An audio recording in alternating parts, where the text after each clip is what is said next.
Hello and welcome to another weekend edition here at Malvern Retreat House. I'm so happy you're able to join us. There's a few things on my mind I want to share with you. One is that we have here with us in these days two groups of young people.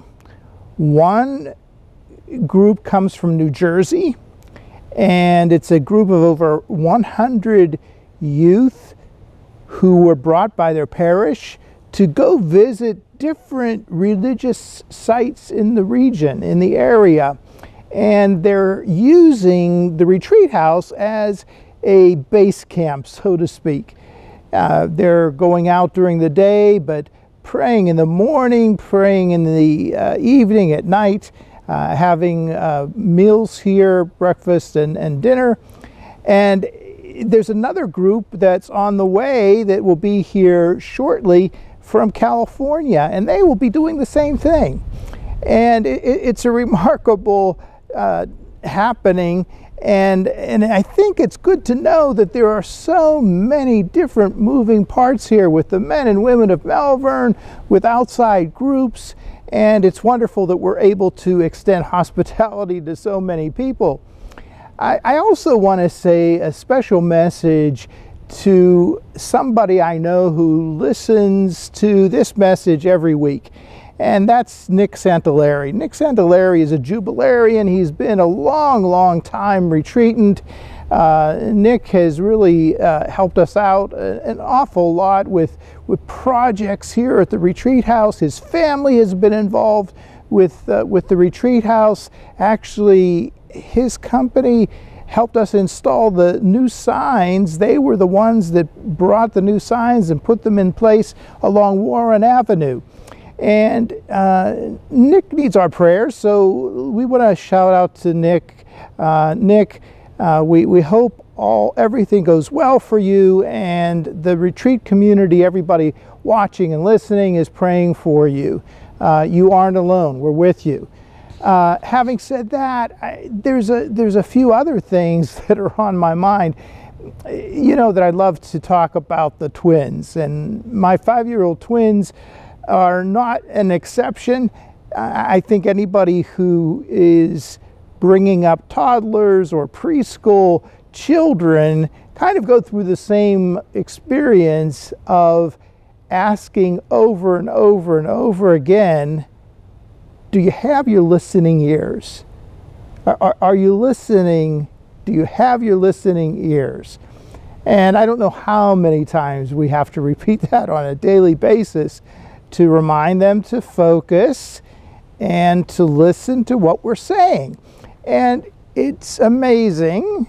It may be a lot of repetition, but we're breaking through, and I can see how my twins are starting to respond better and more quickly to different things that my wife and I ask them to do. One of the things that it was in the scriptures this week, there was reading from Matthew's Gospel, chapter 13. Jesus is talking about the sower and the seed and where the seed is falling.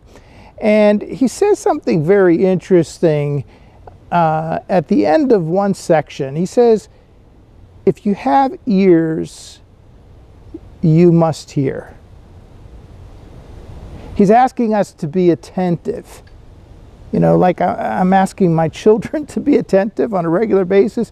The Lord is asking each one of us to be attentive, to listen. And I think I have ears, so I need to hear.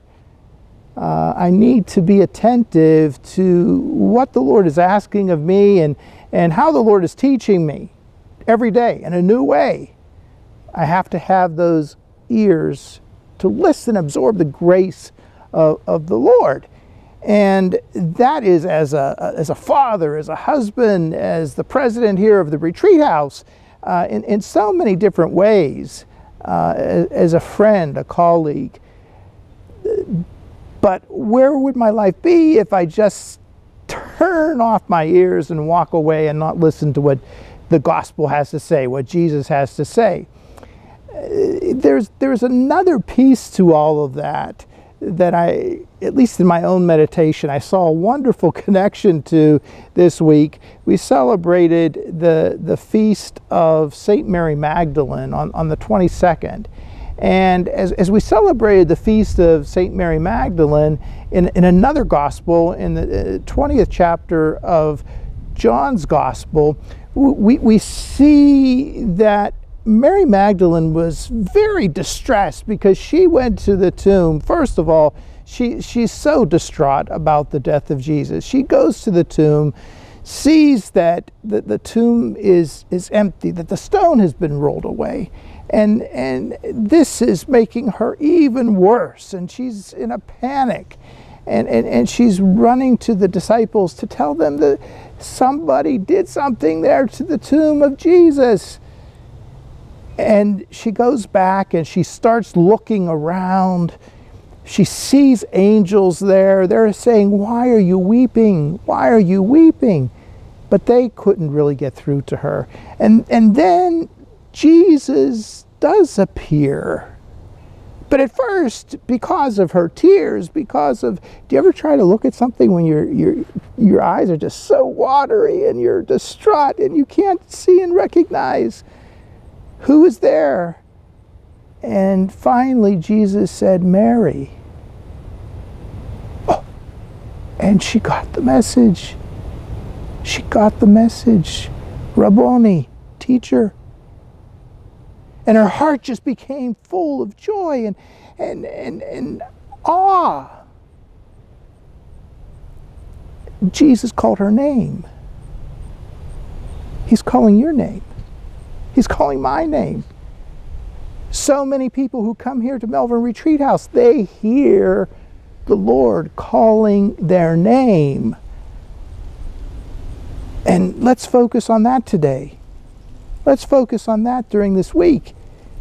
Jesus is calling our name. Let's take time to hear, to listen.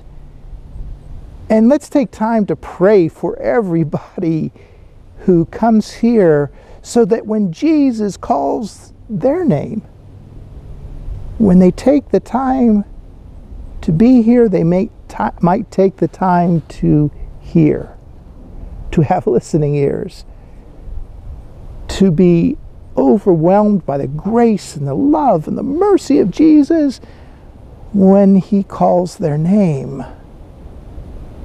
Would that we all could hear that call and be certain about what the Lord is calling us to be and to live. Thank you for listening. Thank you for being part of our retreat community. I love you. Let's pray for one another. God bless and prosit.